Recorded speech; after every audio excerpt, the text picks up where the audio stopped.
2 saa za Afrika Mashariki, wakati sasa unapata look up taarifa, ikiwa ni taarifa kutoka kaunti mbalimbali, taarifa ambazo zimekuwa zikichipuka mchana kutwa. Tumekuandalia mengi tu katika siku ya leo, lakini kwanza tupate vidokezo.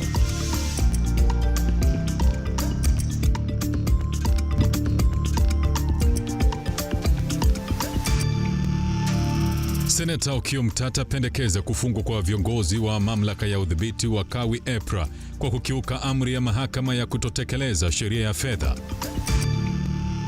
Pikipiki za elektroniki za serikali zitauzwa kwa shilingi 200,000 huku wizara ya uchukuzi ikiahidi kuleta pikipiki zaidi nchini. Mbunge wa Kitui Mashariki aachiliwa kwa dhamana ya polisi 50,000 kwa kumzaba kofi mhandisi wa KPLC. Abdurrahman Ramadhani, bingwa wa mashindano ya Olimpiki mwaka 1990, aishi maisha ya uchochole. Lois Angel ni mtangazaji wetu wa ishara, nami ni Lame Kaungo. Matangazo haya yanarushwa kwenye mtandao wa kijamii wa Facebook ambapo tunapatikana Lookup TV, na kwenye Twitter tunapatikana @LookUpTV. Seneta wa Busia Omtatah sasa naitaka mahakama kumchukulia hatua mkurugenzi wa mamlaka ya udhibiti wa bei ya bidhaa ya petroli David Margoria na wizara ya fedha kwa kukosa kufeli kutii amri ya mahakama iliyoagiza kutotekelezwa kwa sheria ya fedha ya mwaka 2023, huku mamlaka ya KRA kupitia kwa wakili wake Githu Muigai ikidai kuwa agizo hilo litasambaratisha ukusanyaji wa ushuru. Omtatah na mbunge wa Rarieda Otienda Molo walitupilia mbali tetesi hizo, wakidai kuwa agizo hilo la mahakama sharti litekelezwe na halizuii mamlaka ya ukusanyaji ushuru kufanya kazi yake.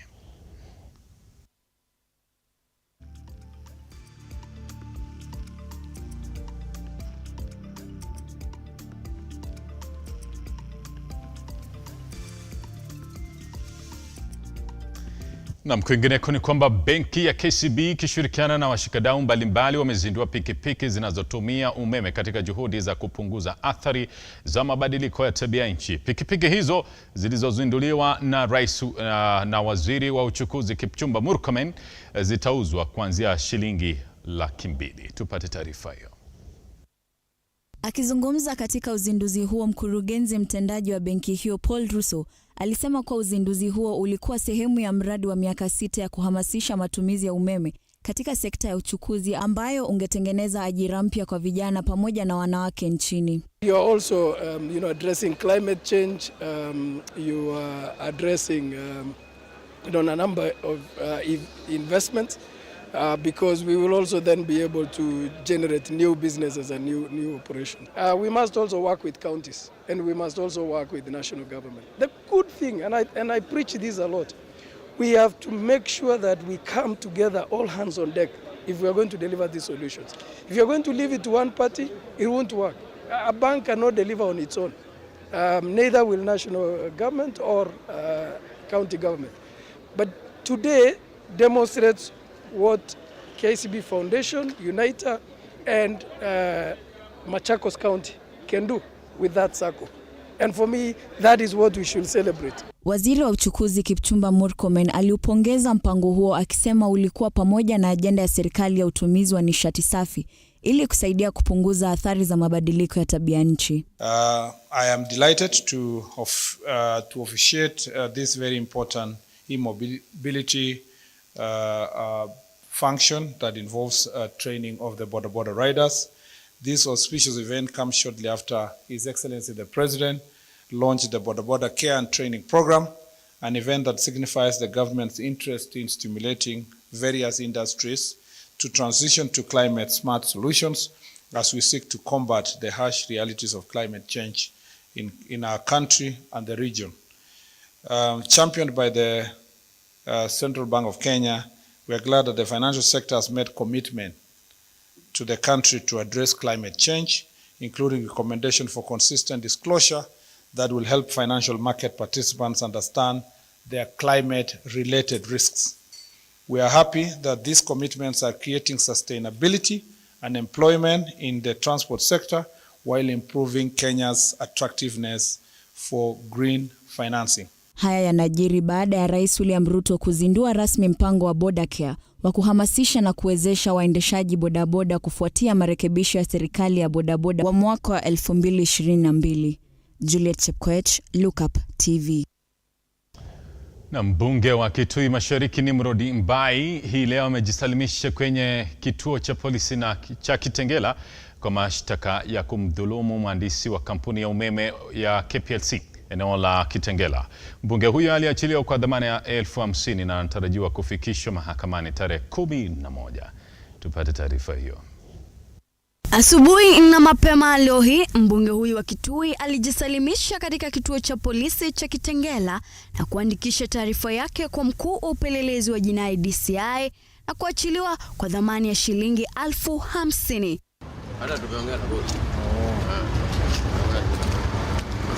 Huku mbunge huyu akitarajiwa kufikishwa kotini ya Kajiado tarehe 11 mwezi huu na kuchukuliwa hatua ya kisheria. Tukio hili limeibua maswali ya usalama wa wafanyakazi wakitekeleza majukumu yao na haswa kwenye mikono ya wakuu wa serikali. Haya yanajiri baada ya mbunge huyu kurekodiwa akimpiga mhandisi wa kampuni ya KPLC kwa madai ya kung'oa nyaya za umeme. Warimu Kimani, Lookup TV. Mkuu wa mawaziri Musalia Mudavadi amesema kuwa serikali ya Rais William Ruto itashirikiana kikamilifu na mpango wa chakula ulimwenguni WFP kuhakikisha taifa la Kenya linazalisha chakula toshelezi. Akiongea wakati wa kuzindua mradi wa shirika hilo, Mudavadi aidha amebaini kwamba serikali itatenga pesa za kufanikisha mradi wa chakula kwa shule za umma nchini. Hii hapa taarifa hiyo kwa kina.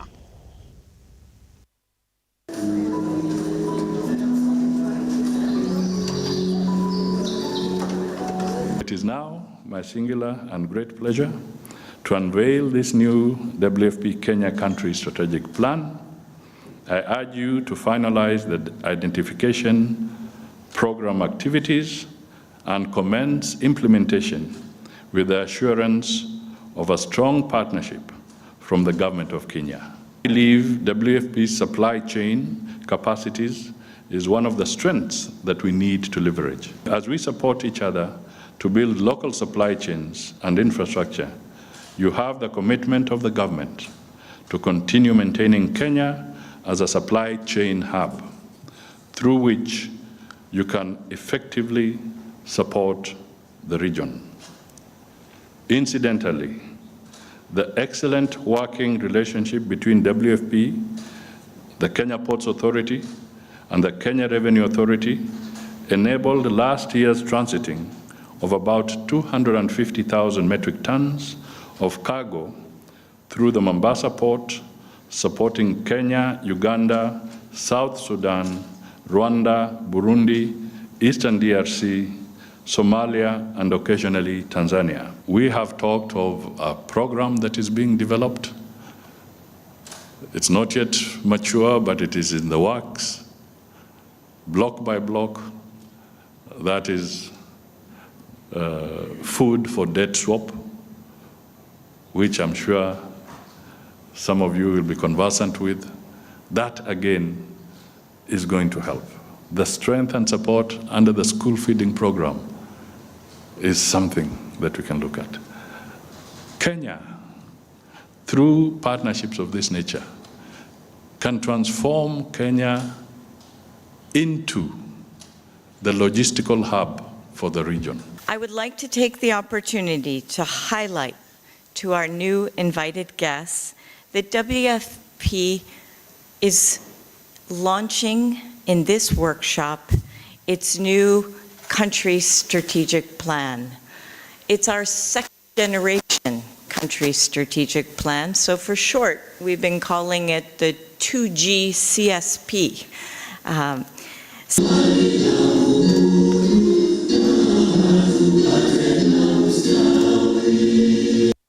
Naam, kaunti ya Nakuru imefufua matumaini ya kunawiri tena kwa biashara ya mitandao almaarufu cyber cafe. Hatua hii imefanikishwa baada ya serikali ya kaunti hiyo kusajili zaidi ya mikahawa 100 ya mitandao ikilinganishwa na mwaka 2014.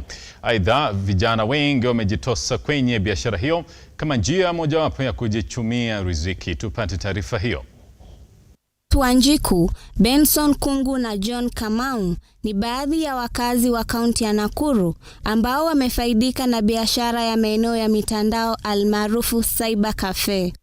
Grace Wanjiku, mwanafunzi katika chuo kikuu humu nchini, anapendelea kutumia mtandao kwa kazi zake kwani inamsaidia kupatana na marafiki, jamaa na kutafuta ajira. I usually come to the cyber to get online services, especially the government ones, that they're not really efficient when you use your phone, a smartphone. But I prefer coming to the cyber.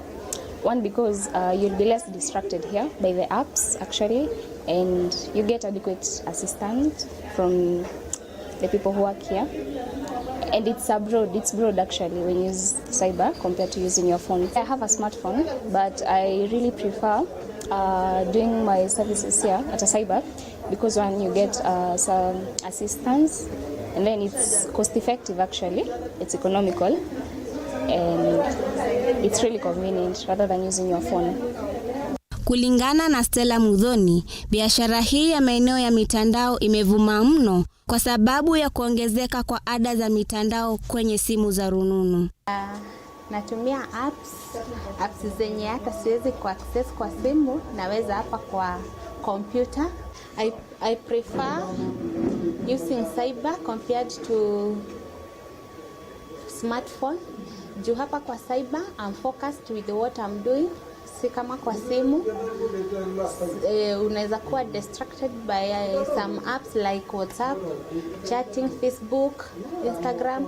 So hapa kwa cyber ni kufocus na kazi yenye imekuleta hapa. John Kamau ambaye ni mfanyabiashara wa cyber cafe katika kaunti hiyo anadai kuwa mapato ya biashara yake yameongezeka maradufu kwani vijana wengi wanatumia fursa hiyo kupata ujuzi katika soko la hisa na kutoa ujuzi kuhusu sarafu za kidijitali. Okay, kwa majina mimi naitwa Benson Ogutu. Mimi ni mteja wa Ben hapa. Huwa nakuja kwa sababu hapa ananitengenezea marisiti zangu, stika zangu za kazi. Nikitaka kufile returns naleta hapa hivi. Pia nakuja kwa M-Pesa na nafanya M-Pesa services. Kwa hakika cyber ni nzuri kwa sababu unakuta watu wengi hawana makompyuta kwa manyumba zao. Kuna zile vitu huwezi fanya kwa simu, huwezi print documents. Sasa unakuja kwa cyber hapa, unaprintiwa na ni cheaper na ni very efficient and very fast. Kielezea jinsi ambavyo kunawiri kwa mitandao kumewezesha vijana kuboresha maisha yao, Benson Kungu anasema kuwa vijana wanaopenda kutumia mitandao ya kidijitali hufaidika kwani imewawezesha kuboresha uzoefu wa uundaji wa tovuti za kibiashara na za kibinafsi. I've been doing printing. I have my customer here. I also have my student here with me. Juu nimekuwa nikifunza computer, nimekuwa nikiprint vitu kama stickers, and I'm proud of my customer because wamekuwa wakikuja day and day, and so far so good. Lydia Mweri, Look Up TV. Na kwa taarifa hiyo tunachukua mapumziko, tunarudi na taarifa zaidi, usiende mbali.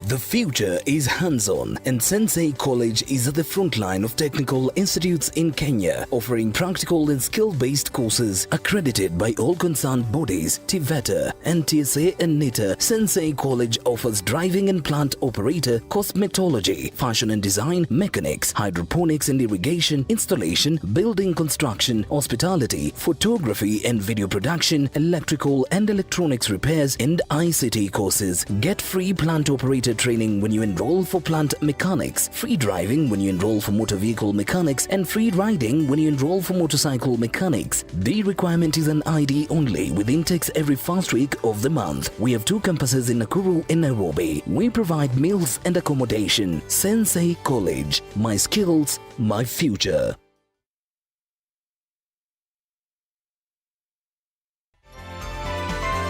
Infinity Industrial Park is one of the largest private industrial parks located along Eastern Bypass, Nairobi, which provides modern infrastructure for smooth operations for industries and business enterprises. Infinity Industrial Park offers world-class amenities and facilities with wide roads, a police station, a power substation, fire station, public transport stage, hospital, and shopping mall. In addition, Infinity Industrial Park also offers CCTV cameras, 24-hour private armed security patrol, sewer, water, fiber optic cable, and 3-phase power connection, added to public utility, canteen, and dining areas. Sail on the golden opportunity to invest in Infinity Industrial Park, fully serviced warehouses at a special price of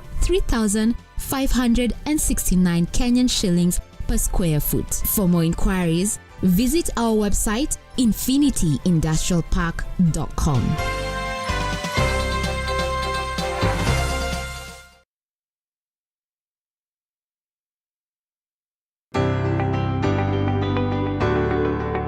Mtazamaji, Mahakama Kuu iliharamisha uteuzi wa makatibu waandamizi ambao rais alijihusisha kuteuliwa kwao. Maoni yangu ni kwamba naona hii yote ni kama ni mchezo wa paka na panya. Kwa maoni yangu mimi naona hii ni siasa. Politics is a game that is played with the brain. Almost 99.9% ya watu wa K administration ni watu wa PR. You're gonna just keep on appointing people just because you're the president.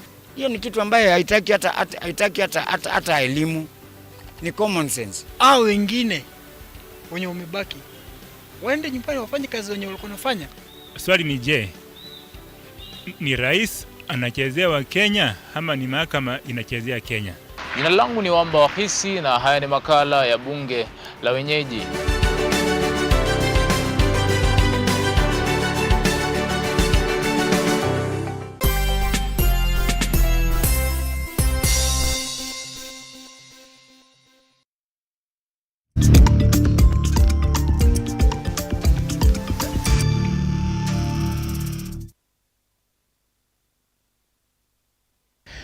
Naam, mtazamaji, karibu tena katika awamu ya pili ambapo tunaendelea kukupasha taarifa kutoka hapa ndani ya Look Up, ikiwa ni Look Up taarifa ambazo zinakujia moja kwa moja kutoka hapa makazi ya kifahari ya Lavington jijini Nairobi.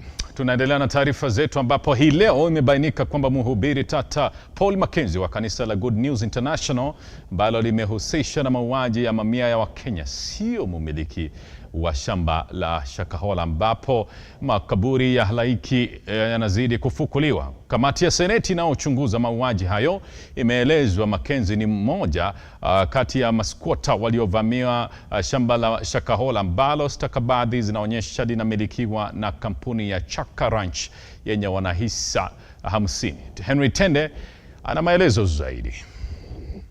Also regarding regulatory framework. Hii leo kamati ya Seneti inayochunguza mauaji ya Shakahola iliandaa kikao na kampuni ya Chakama Ranching, chama cha mawakili nchini LSK, mawakili wanaoiwakilisha serikali, Amnesty International pamoja na tume ya kitaifa ya haki za kibinadamu katika juhudi za kung'amua kitendawili cha mauaji hayo. Mawakili wa serikali wakibaini mhubiri tatu wa kanisa la Good News International Paul Mackenzie, ambaye yuko kizuizini kwa mauaji ya mamia ya watu, si mmiliki wa shamba ambalo makaburi yanazidi kufunguliwa na miili kadhaa kufukuliwa.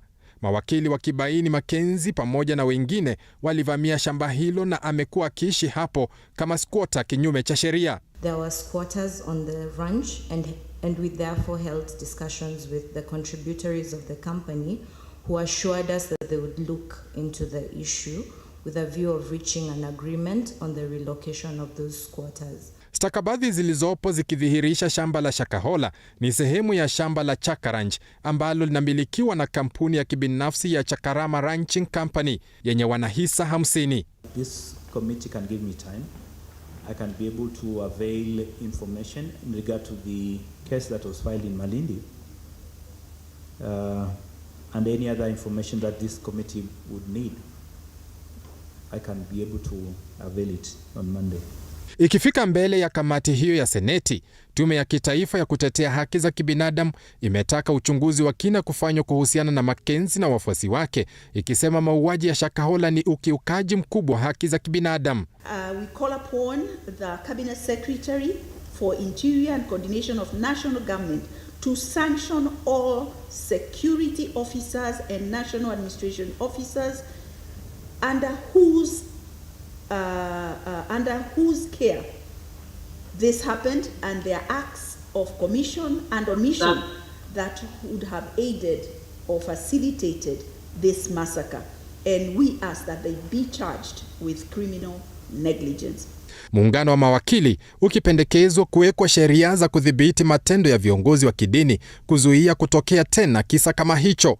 With my speaker and my microphone, standing on a street and expressing my religious views, I'm protected under the Constitution to express those views. But as I gather more people to join in assembly with me to express those religious organizations, then at that point, there must be some sort of regulation. Because it ceases being just merely an expression of a religious view, but it becomes now an association of people expressing a particular religious view, and so that those people therefore must be regulated. Msimamo huo ukienda kinyume na ule wa shirika la Amnesty International. This is a sensitive issue, and I think in many ways, as we've mentioned, a statement that establishes by the religious leaders a doctrine of faith, a doctrine of duty of care, the funding sources, church leaders, the leadership of the church and the activities that they are running, and guidelines on the training or certification of religious leaders is now critical for our country. Kamati ya Seneti ina siku 21 zaidi kukamilisha vikao hivyo na kuandaa ripoti yake. Henry Tende, Look Up TV.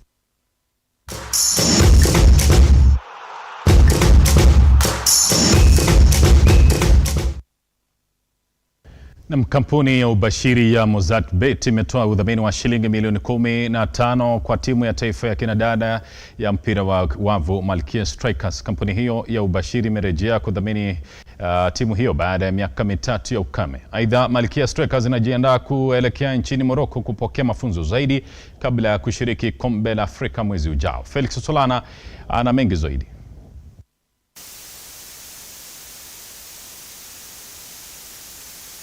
Kampuni ya ubashiri ya Omtatah imetoa udhamini wa kima cha shilingi milioni 15 kwa faida ya timu ya taifa ya mpira wa wavu Malkia Strikers. Kulingana na mwakilishi wa kampuni ya Omtatah nchini Sacha Kreneta, anasema nia yao kuu ni kufadhili michezo nchini ili kuinua jamii. Of this contract is 15 million Kenyan shillings, which is like 15 million Kenyan shillings, which we believe that it will help to this long journey for Malkia Strikers. We'll do our best to keep in sports, to keep in CSR, which we know it helps community across Kenya, and somehow we are committed that we will help to the Kenyans and to our communities as much as we can. Mkufunzi wa timu ya taifa Paul Bitok ameshukuru kampuni hiyo kwa udhamini. Aidha, anasema kuwa kikosi chake kipo imara na wataendeleza mazoezi zaidi ili kutoa taji la kombe la Afrika na kuandikisha matokeo mazuri katika mashindano yajayo. This is one of the sponsors that stand to be with the Kenya Volleyball Federation, and it has come at the right time when we don't have any sponsor. So the team is ready, I know we still have 2 weeks. We are meeting with the Brazilian coaches to polish what is remaining, especially on the side of the reception, which is still technical to us. Aidha, wachezaji wa timu ya taifa akiwemo nahodha wa timu ya taifa Masi Moim na mchezaji mzoefu Sharon Chepchumba wanasema wana imani wataandikisha matokeo mazuri na ufadhili huo utawapiga jeki baada ya ukame wa muda mrefu. Kila player sasa hizi mtu anajua next time nikitoa national team najua iko, so ile then vile mkubwa amesema wa Mozart atukishinda atatupatia something small. Tunakwambia fadhali tuvunjike na tupata hiyo kitu kidogo. Training yetu Morocco tunaenda kupata kwa experience training na one of the best coaches in experienced coaches in the world like Luis Omar, ni coach wa Brazil na timu yake pia imekuwa top in Brazil, so ni kitu ambacho tunaenda kupata training ambayo itatusaidia si kwa leo si kesho but also in future. Timu hiyo ya taifa itaondoka nchini ili kupokea mazoezi zaidi nchini Morocco kabla ya kuchuana katika kombe la Afrika kuanzia tarehe 8 mwezi ujao. Felix Solana, Lookup TV, michezo.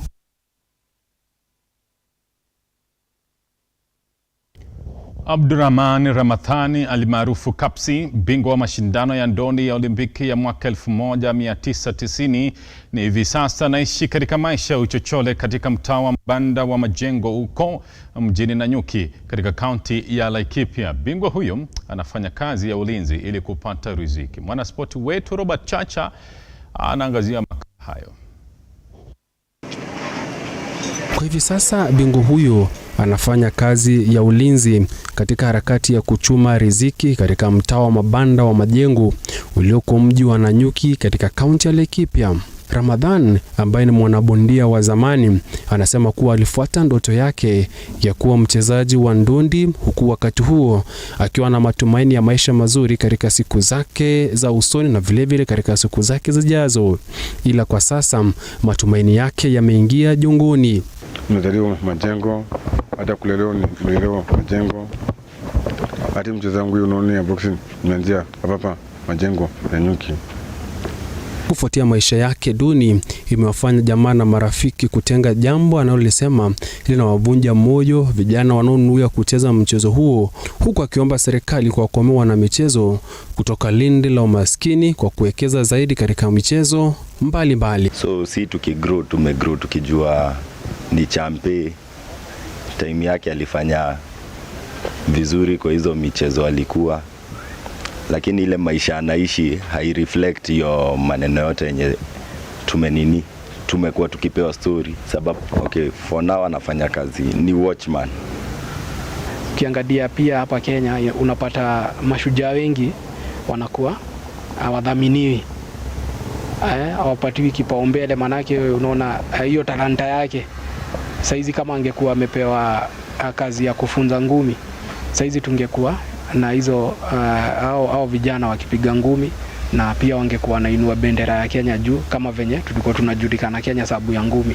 Tungeomba county kama inaweza msupport aweze kunacha hawa mayouth, sababu huku ghetto vijana wameingilia madawa nini, lakini unaona sport tu ndio inawatoa kwa hizo stuff. Robert Chacha, Safi ya Sporti. Na kocha mkuu wa timu ya taifa ya raga ya wachezaji chini ya umri wa miaka 20 Kati Solago amekitaja kikosi cha wachezaji 28 watakaoshiriki kwenye mashindano ya kombe la dunia la vijana chipukizi yatakayoandaliwa katika uga wa kitaifa wa Nyayo. Kenya imejumuishwa pamoja na mataifa ya Samoa, Hong Kong, China na Hispania katika awamu ya makundi.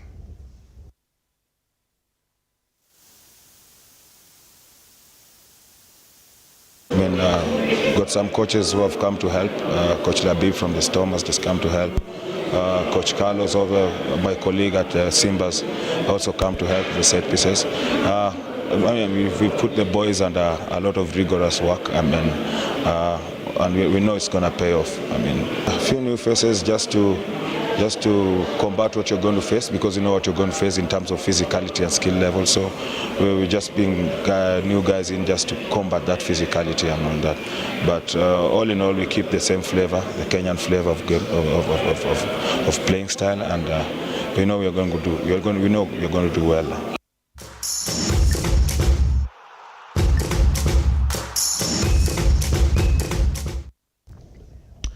Na kufikia hapo tumefika tamati mwa taarifa zetu kutoka hapa ndani ya Look Up. Mtangazaji wa ishara amekuwa ni Lois Angel, mwelekezi wangu akiwa ni Urondo, nami nikiwa ni Lame Kaungo. Saa 3 kamili kuna taarifa zaidi na uchanganuzi wa kipekee. Hakikisha kwamba umetembelea mitandao yetu ya kijamii Facebook na hata Twitter ambapo tunapatikana Look Up TV.